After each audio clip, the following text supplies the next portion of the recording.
Okay. Hi everybody, it's Kamal Fernandez here with a very quick live. I'm just going to turn on some lights, just bear with me. There we go. Okay, let's have a look. I'm just going to give it a moment for the Facebook wheels to start turning and making sure I come out live. So I'm just going to check my laptop, making sure everybody can... Okay, alright, I should be coming out live. Alright, I'll just give it a moment just to make sure everybody can are with me. Oh, there's a thumbs up, excellent. I'm just going to put something up. Oh no, that should be okay. Alrighty. So I'll just give it a moment, wait for a couple more people to see if they join me. Let's have a look. That's just... should be coming out live. Okay. Alright, so we've got a couple of people joining me. Alright, I'll give it a couple of moments, just going to have a slurp of coffee.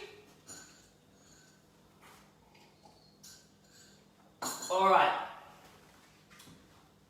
So, hi everybody, it's Kamal Fernandez here from Kamal Fernandez Dog Training, obviously. And I'm going to do this very quick live to talk about pivots and statics, which are two fundamental parts of, or they're both interlinked. It's a fundamental part of heel work training. So firstly, I want to start off by saying to everybody, but obviously I hope that everybody is well. It's a very, very surreal time that we're in at the moment with everything that's going on in the world. So I hope that you are looking after yourself, that you are taking time to reflect, to rest, to rejuvenate, that a lot of people are taking to their dog training and going for long dog walks to find that equilibrium. I know that for me is my thing that I do on a daily basis to make sure that I stay grounded and it's my little bit of alone time. So it's really important that you do that and you look after yourself. That's the first thing to say. Secondly, to say thank you very much for all of those who have signed up and supported the heel work courses and the foundation courses. And as I explained, this year, so for this week's sign up, which is going to conclude tomorrow morning, you will have the opportunity to sign up for either my heel work course or the foundation course, both available on my website, kamalfernandez.co.uk, www.kamalfernandez.co.uk, or kamalfernandezonlinetraining.com, either or. Check out the link, I will put it in the content. Thank you very much for signing up. So for those of you that sign up, normally what would happen in the previous year that I have launched this course, you could subscribe to the VIP access, which is where you will be part of two unique or exclusive Facebook groups, which are for all my students who are VIPs. They can post comments, they can post videos on as many dogs as they have, and they can post as many videos as they want for as long as they want. So it's like you are literally being coached by me. I will give you feedback. I will even do lives as a result of what you post. You know, if there's a point that several of you raise about you're not sure about something or could you give feedback, I will do a live specifically on that. So it's very much driven by the participants. So, excuse me. So normally when you sign up, you would receive the option to upgrade your access to VIP, which would be an additional fee on top of your fee for buying the course. For this year, for 2020, that access is totally free. So anybody that signs up for either the heel work course or the foundation bundle will get the access to the respective VIP groups absolutely free for 12 months. So that's the whole year they're going to be able to be coached by me. So hopefully, I mean, loads of people have joined, people from all different sports that are just starting out in the sport, established competitors, established trainers, and from all over the world. So I'm super excited for the next 12 months, and I hope sincerely that some of you that are sitting on the fence, not sure about whether to join, take up that offer, as I say, and I can help you over the next 12 months. There is a little tiny sneak peek. There is something that I'm working on in the background, which is going to be launched in July. I've literally been having a conversation with somebody about it this morning, and I'm pretty excited about what's going to happen in July. So bear with me. You're going to sign up. There's loads to come this year, and in July, as I say, we've got a big milestone coming for the site. So I'm really excited about that. So I'm going to run through some elements to do with heel work training specifically, and that's the topic of statics. Okay, statics and how we break that down, or how I break that down into little pieces of a puzzle, and therefore it is essentially teaching little skills and little tricks. So a lot of you probably would have had the foundation already in place, it's just taking it to the next level. So statics, with my pen, oh, in my pocket, that helps, is the dogs, it's the technical aspect of heel work training. Okay, it's the things that you do on the spot, so it's been perfect for certainly for my dogs in this time when we're limited about where we could travel to. There's so much you can do with static training in a relatively small space, in your living room, in your kitchen, again in my training environment, in my garden where it's not a vast space, but yeah, it's more than adequate for static training. It's all your foundation pieces of static training, of heel work training, and that you are looking for your dog to totally understand how to find heel work positions, of how to move into the left or the right hand side, depending on the sport that you do, and maintain that irrespective of the direction that you move in and the speed. So the irony is naturally I teach fast-paced heel work on the spot, and I teach slow-paced heel work on the spot. So my dogs are all trained to, or the dogs that do heel work are trained to move in any direction, sideways, backwards, left, right, on the spot at any speed. So that's a precursor to them moving off forward, and forward motion on the leg is probably the final piece of the puzzle. But statics is a really, really huge part of it, and it's the technical aspect of heel work training, okay? Now, the key to great statics, okay, or great heel work, is to actually have this really, really well trained, so really, really good technical understanding. The other part is, and this is the bit that people often struggle with statics, is the dog has to love them, okay? So the dog has to really, really enjoy doing them. Now, the ironic thing is that statics by nature are boring and monotonous. Yeah, I'm not going to kid you and try and flower it up and say being on the spot and doing 3 inches of movement to the left or to the right is really exciting for the dog. I'm a bit sad, I quite like training statics, but that's another ball game.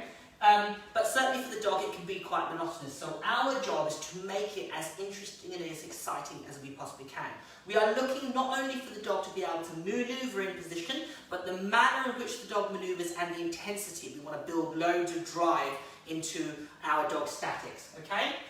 The dog should be able to move in any direction, alright? And the dog must be able to maintain it, so the dog has to have duration, okay? So the dog must be able to maintain that, irrespective of whether we're dropping a toy on the floor or, excuse me, we're trying to tease them with food, or we're doing it quickly or slowly, or etc, etc. For those of you that do heel work, for example, like IGP or working trials where you have to swing your hands, your dog should be able to do static movements with your hands moving around. So all these foundation pieces need to be built into your statics. You obviously want to take this to lots of different environments, take it to the various places that we're allowed to travel, and ensure that you're building loads of drive and value into your statics. You can do getting your dog to love them can be done in several ways. You can make the manoeuvres quite fast and dynamic. So as soon as your dog gets into position, spontaneously reward it or click them and provide a really, really big high value reinforcement.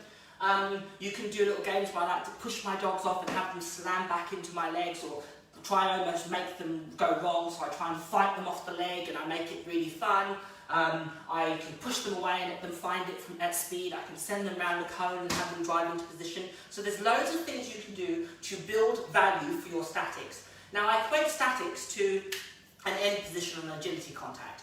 The end position on agility contact is actually where you need to create loads of value. You need to make it so that the dog absolutely wants to get to that end position.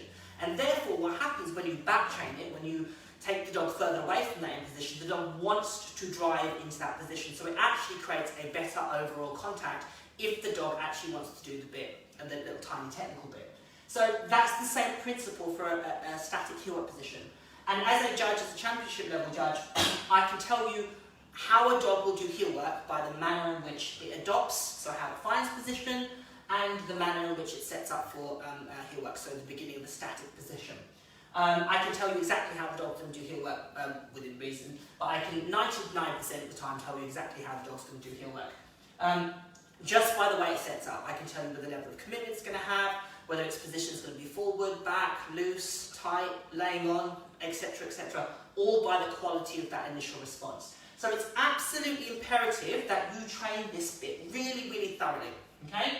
Now, this can quite an in-depth process to get and to really, really master, and there's several factors that will affect that, and the largest one is your dogs that are growing, and puppies certainly. So whilst I do puppy statics, I do baby skills as precursors to my dogs doing more complex skills. I leave the dog really, really understanding heel work training, or really starting knuckling down with their statics, until the dog has reached a height that is more akin to how they're going to eventually end up.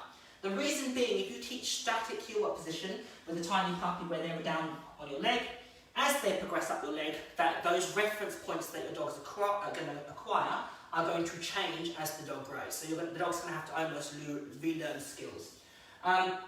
So we want to make sure that we are mindful of that when our dogs are learning. We also can do a lot of the preliminary stages off the leg, and I talked about that with my food follows, and how you can do a lot of spooning with your dogs off the leg before you bring them on the leg to really give them a great foundation of heel work training. So again, if we parallel that, say for example with agility, in agility there's a lot of flat work that you can do with your dogs to benefit them away from agility equipment. It doesn't mean that you have to do endless jumps and jump skills to prepare your dog to run an agility course. You can actually do a lot on the flat. So that's the same thing I equate to people with heel work training. There's a lot we can do away from our leg before we bring them onto our leg. And therefore, the dog is minimising error on our leg, and we're not allowing them to rehearse the wrong thing. So again, taking it back to agility, if we do our flat work and our dog understands to run straight and turn tight, etc., when we come onto agility equipment, the dog's going to minimise the amount of 1 repetitions, which is going to save their body, and 2, the amount of rehearsals of incorrect responses, and that's really, really, really important. Okay? So statics is a huge part of heel work training in conjunction with movement heel work training. So the stuff that actually builds that lovely flamboyant movement, and the idea is to have both things really, really thoroughly trained. Okay? So statics, and the piece that we're going to look at today specifically is our dog manoeuvring into position. Okay? So most people now in dog sports do a very, very simple trick, which or you can call perch work or elephant trick, where the dog places its feet on a cylindrical or a round object. So I'm going to use this flat perch or disc. This is one that's been purpose-made specifically for this, but you can use anything. You can use again a cushion. You can use a upturned flower pot base. You can use an upturned dog bowl. Just put some gauze or something on the other end. Anything. You can cut a foam tube, a disc, and you can make it smaller. You can get a piece of wood, same thing if you're DIY inclined. I'm not, so I'd rather just get something. But anything that's round that your dog can manoeuvre around. And what most people train is the dog to put 2 feet on that and to spin around. And we're going to grow that initial behaviour into our dog finding heel work position. Now, for the purpose of this demonstration, I'm going to teach this on the left-hand side. You can apply this same principle anywhere. If your dog is a heel work to music dog, you need to think about the various positions your dog would need to adopt, and you can use this as a target for your dog to orientate to.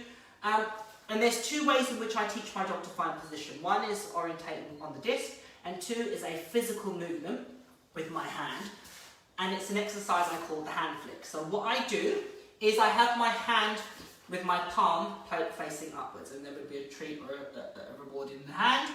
And what I do is I draw the hand back and I flick my wrist. So now my thumb is pressed against my leg, you can see it there. And the dog can no longer access the treat that way. The dog has to manoeuvre its body out to the left in order to access the treat. And what I would do is shape the dog manoeuvring its back end round. And what I'm looking for is the dog to rotate its back end round and align itself in a straight line in a preparation to approaching my left leg. So we're going to have a look at those 2 pieces. 1, the dog orientating with the use of the disc, and 2, the hand flick for the beginnings of statics. So I'm going to run through that again. I'm just going to manoeuvre the camera. I've got Fire waiting not so patiently in the crate. And I'm going to show you the beginnings of those 2 elements. If you have any questions, just post them on the thread and I'll come back to them. I'm just going to have a quick look now.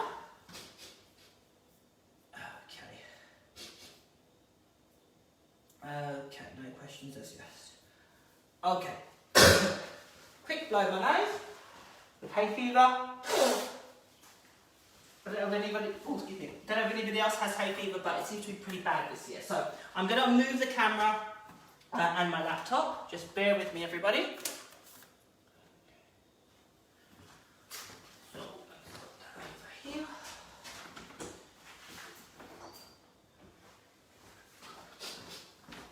And I'm going to move.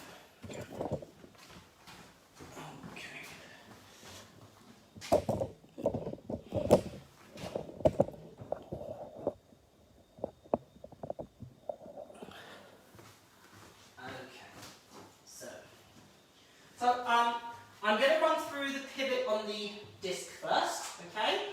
I'm going to use this bit of Vetbed just to stop the disc slipping around.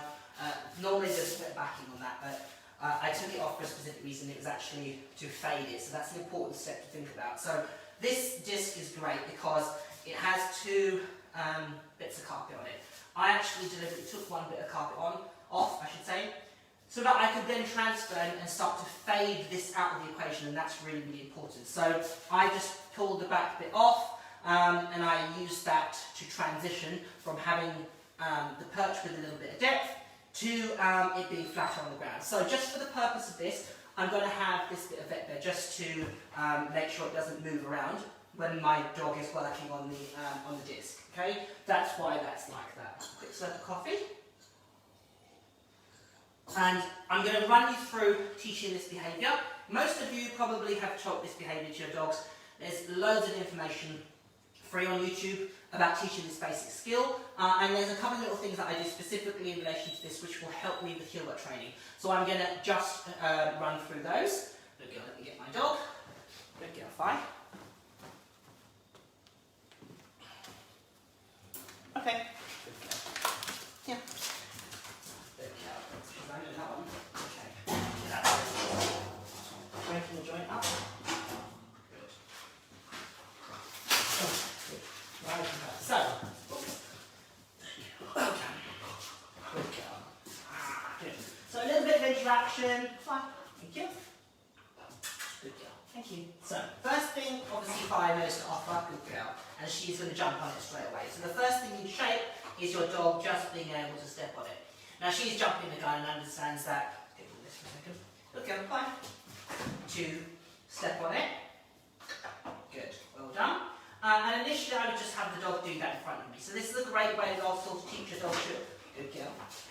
Good girl. I just want you to do this. Get at it. Good. To orientate itself to you and to straighten up in preparation for things like fronts and presents, etc. So it's a really good skill to have. Okay, come here. Sit. Hop up. Sit. Good girl. Once the dog understands that, I can start to have the item next to my body, like so. So I'm going to just position it. I'll do it so she comes this way. So what I'm looking for is the dog to spin round into position. And again, you would break this down into pieces. Good girl, hold on. But I'm going to show you with Fire what you want it to look like. Okay, good. So she comes on, the camera will stop her, just slow it down. And what I'm looking for the dog to do is to spin round. Okay, get it. Now at this stage, I'm not overly concerned. Good girl, sit. Good girl. If the dog is in contact, all I'm looking for, in contact with my leg, all I'm looking for her to do is to rotate her body, so to orientate herself, so she's aligned in the same direction as me. I'm going to change the orientation in a second, so you can see. Excuse you. Thank you. Okay. Good. So she pops on here. Pops. Oh yes. Move around. Good. Yes. Good. Come here. Good. Good. She's like, why are we doing this so slow? Good. So again, because she has value from statics, she's actually wanting to get on and off the behaviour. Look at wait a minute. Got it. Good girl. That's better. Good. So there. Now I'm going to ask her to pivot. Good. Yep. Good girl. Well done. Get your ball. Get your ball. Good. Alright, so I'm obviously very deliberately trying to slow Fire down. I'm going to do one more with the dog facing you guys so you can see. Good. Good. Up. Well done. Come here. Oh, hang on you. Good. Wait a minute. Good. Come here. Get it. Good. Well done. Good. Okay. Do one more where she steps on and she pivots round. A bit more. Good girl. That's better. Good. One more. Okay. Good. Well done. So steps on it. Good. Good girl. Ooh. Good girl. Super. Okay. Hang on. Hang on. Hang on. There we go. Good girl. Okay, come here. Get it. Come on, get it. There. Good girl. Wait a minute. And yeah, good. Okay, visible. There it is. Good girl. Yeah. So the dog now understands to pivot into position, and the progression would be where I can get rid of that. So I talked about. Wait a minute. Up. Good girl. Right there. Good girl. Where I discussed about taking the item, or in this case, my case, the bit of carpet off the top, put it on the ground, and I progress that way. So what you're looking for is the dog to be able to spin around, as you can see Fires very enthusiastically, to orientate itself, to find the position adjacent to your leg. Alright? That's one approach of teaching it. Now the other approach, of which I ask my dogs to find position, is as I discussed with my, excuse you, good girl, with my hand flick. So I'm going to show you that as well. So again, my palm is facing up and it's facing the dog.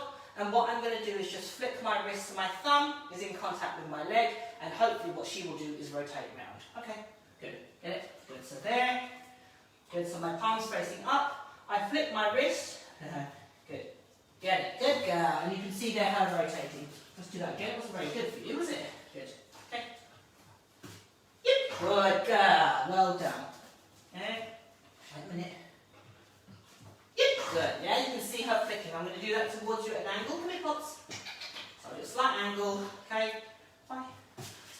Yep, good, yeah, well done. Right? Actually, breaking the joint here. Breaking the joint.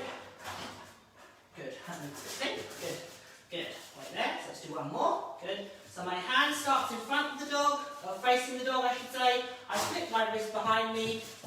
Yep, and I ask the dog to rotate. So the progression from that would be, sit, good girl, is I'm going to do, rather than taking my hand, good girl right there, rather than taking my hand all the way back, I'm going to draw it to almost a halfway point and see if the dog can do the rest. Okay, ready? So, come here, right there, good girl, ready? So halfway point, yep, good, and reward. So I'm not looking for the dog to necessarily make the whole movement, I just want her to make the effort to make the movement. Good girl. Okay. Yep, good. Get it. Yeah, get your ball. Good. Out.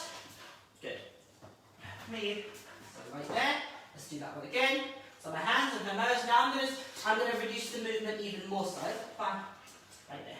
Right there. Good girl. So get it. Good. So you can see how their split starting to rotate. Good. Get it. Good girl. Yeah. So once the dog understands that, obviously then I can progress it to putting on the cue, so hence why Fire's getting a bit sticky. Sit. Good girl. If I tell her to find her heel position, close. Good girl. Haha, you shouldn't miss that team. Good. Do it again. Wait a minute. Close. Come on. Yay. Good girl. Get it. Good girl. Do one more. Close. Good girl. You can see her. Woo, good girl. Goes into position. I'll do that too. Did you want your ball by chance? How about no? Good girl. Take that one. Get off! Destroying the joint. Wait, Ken. No, you're not having it. Good girl. Come on. You're funny, ain't you? You've got funny. Wait a minute. Wait a minute. Ready. Close. Yep. Good girl. You can see her there flicking into position. I'll do it at a different angle. Wait for it. Ready, steady, close. Yep. Good girl. Get it. Yeah. Wait a minute. Ready, steady, wait for it. Wait for it. Wait for it. Ready, wait for it. Close. Good girl. So now I can start doing my little movements around, left and right, etc. Like I discussed. Good girl. Good. Thank you. Ready, come here. The oversized collar. Ready, wait for it. Ready, close. Yep, good, get it. Go back a second. Wait for it. Ready, close. Yep, get it, good. So now I'm just building motivation into that position. Good, get it up in. Good. Thank you. Come here. Come here, come here, come here. Ready, good. Close. Good. So now I can start to do my little turns, my little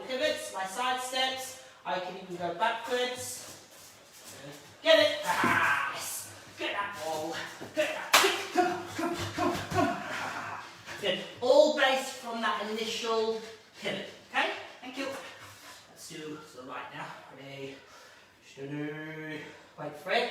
So I can let her find a bit of an awkward angle now. Really close. Good. So now I can do a little side step. Good. I can even tease her with the ball. Good. Ha ha ha. Nice one. Let's do that. Thank you. Ready? Quite close. So I can try and tease her. With the food. Get it. Yeah. Ready? Quick. Good go. Let's do it. Hold them. Ready? Wait. Really close. Good. So I can drop my ball on the floor. Get it.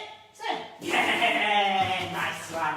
Good girl. Yeah, all these little proofing games help her have a really good understanding of her position. Good girl. That was like 17 sizes too big. Thank you. Sit. Good girl. In preparation for her moving forward. Once the dog understands, excuse you. Good girl. Once the dog understands, okay, good girl understands that, I can then extend it and move her forward. Yeah. So pivots. Yeah, where the dog can move around. Yep. Good girl. Yeah. Good girl. Growing that into the dog, then come on, wait for it. Ready? This one. So she can move with me. Ooh, wait a minute. That's it. Yeah, in conjunction with my food follow, where she can move backwards. She can do a little left move. Get it? Good girl. Okay, whoa. Ah. Good. Thank you. Good. Eventually doing. Yeah. Ready? Close. Well, I knew you were looking for something. Close. Get it. There we go. Do another one. Thank you. Ready to do twist. Fine. Twist. Let's just twist. Yes. Close. Good girl. Very good. And good. And I can then start to add other behaviours on top of it to build more drive. Good girl. Good. Ready? Let's do one more. Ready? Close. Hand. Good. Get it. Close. So I can push her off. Good. Nice one. Yes. Good girl. Thank you. Ready? Close. Ready? So I can tease her. Get it. Nice. Again, proofing her position. All these little foundation elements are building more excitement about the exercise, and therefore excitement for my heel work. Okay, well done. Well done, Baldy. Okay, that'll do. Good. Pops, yeah. Good girl, well done. Okay, good. So, is there any questions on pivots or pivots or heel work statics? So I specifically thought yes. So Amanda, yes, heel work, footwork. One second, bear with me. Stick my ball out. Maybe. Okay, get your ball. Fire. Where's your ball? There we go. Yes. So for me, footwork is really important. So it's essentially a cue to my dogs, whether I'm turning left, right, etc. So again, if I parallel back to, as a non-obedience competitor, if I parallel back to agility, if a consistent handling is going to help your dog understand the direction of travel, and that's exactly the same for obedience dogs. We want to have consistent handling in order for our dog to be able to read the direction of travel that we're going in, whether it's left, right, multiple turns in a direction, left or right, etc. Changing our direction, whether we're doing weaves or circles. So it's really important that we're consistent within our handling. Yeah. Okay. Good. All right. Any other questions?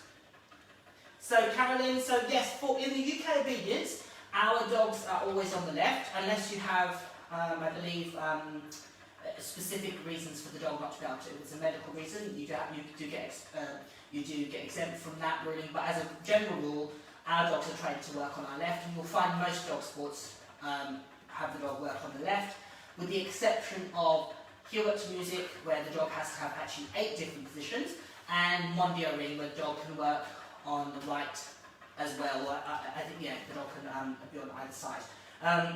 So yeah, but for UK obedience, our dogs are always on the left.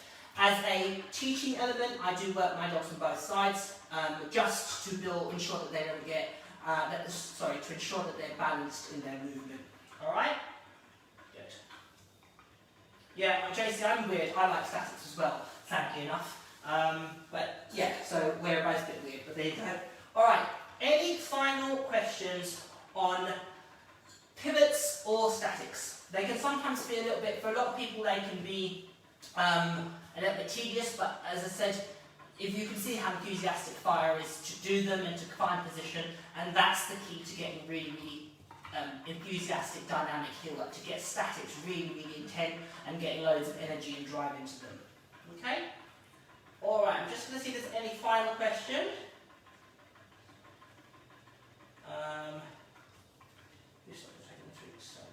With the hand pivot, what stops the dog taking the treat sideways on?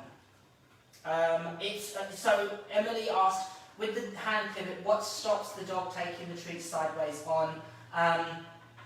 It would be my timing and manipulating the food. So I clench my hand around the food so the dog cannot access it until the dog's at the appropriate point of which I want to reward. Initially, they often stop a bit short when I reward that, and over time, or after a few repetitions, I would shape the dog going further and further. If the dog wants what's in your hand, they're going to figure that a little bit out and work it out. All right? Any more questions? Have you mentioned getting them used to hand swing? Do you cover that in your courses? So Annabelle, yes. I cover teaching your dog to hold position with hand movement in the course. Obviously, my dogs are trained to do that, so it's a very, very necessary part of heel work training if you're going to do a sport when it's frowned upon to have your hand on the hip. In UK obedience, in AKC obedience, in CKC obedience, in New Zealand obedience, it's very much custom and practice to have your hand on your hip or on your body. In certain sports, it's actually frowned upon and considered a signal. So for me, it's a good proven skill to teach my dogs to do heel work where I swing my arms by my side, hence why I train it. But yes, it's covered extensively in the course. Yeah. Okay. All right, I think any tips for small dogs? So yeah, again on the course there's a whole section dedicated to small dog training. In short, my small dogs are trained to do heel work, and exactly all the small dogs I train in that would include the Chihuahua, German Spitz, Miniature Schnauzer, Border Terrier, what else have I trained over the years? Pomeranians, Dachshunds. It really doesn't matter the breed. They're all trained the understanding of heel position in exactly the same way that I would a large dog. And with some dogs, it's great to use a target stick. A target stick is something that you have to fade. So my preference is to teach a visual target, and that again is covered extensively in the course. Okay. Any difference in the release of yip or get? Yeah, very good, Jack. So when I say YIP, I'm not going to say it because she's over there. That is a click. So it says to the dog, whatever you did at that moment in time was exactly what I was aiming for. A get it is a generic release word that says to the dog, just get the toy. So if she made an attempt and it wasn't quite what I wanted, or it wasn't worthy of a click, I'm going to just release the dog to get the reward by just saying get it. It might be that I messed up, it might be that her response wasn't quite perfect, I might want to break her off. It might be one of those ambiguous moments where it wasn't quite what I wanted, but I can't restart, etc. So that's when I would use just a generic get it cue. If the dog did something exactly as I wanted, I would use a click. Yeah, I'm a Yorkshire Terrier and I do statics. Excellent. Yeah, Yorkies. Again, the breed of the dog really doesn't matter when it comes to heel work training per se. And it's really about teaching the position really, really thoroughly. And not only teaching the position really, really thoroughly, but also building loads of value into it, and that's the key thing. If your dog, like Sonic's a small dog, he's by my ankles more or less, or just about, say, yeah, my ankle / just below my calf, he has really, really tight committed heel work because he wants to do statics, he wants to earn the reinforcement, which for him would be food, and he'll, as I posted a video on Instagram showing a little bit of heel work that he does, his heel work is no different to any of my other dogs, yeah? So it's really, really important that it's just about teaching those foundation elements. Okay. Alright, so I think that's all the questions. If there is any other questions, just post them in the thread. Again, thank you for those that have joined. If you have problems joining or signing up, just message me direct. I will sort it out, or one of my team will sort it out for you. We will work it out, and we will sort it out for you, not a problem. For those that are joined or have already joined, I'm really excited to have you there, and there's loads to come. So bear with me on that one whilst we get settled in over the next couple of weeks. Again, I've got something really exciting planned for hopefully July. Fingers crossed, all things going to plan. And for me, from Fire, be safe, everybody. Look after yourselves and enjoy your dogs above all. And use this time to put in these little details. And looking forward to your comments, feedback, etc. Feel free to share this video if you want.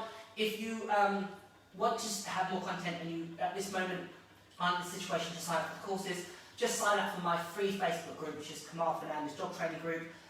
Join that, and there's free content on there, and I periodically do lives and etc. on there. So loads of information for you. But yeah, for now, for me, from Fire, I'll leave you to enjoy the rest of the day and enjoy. Be safe.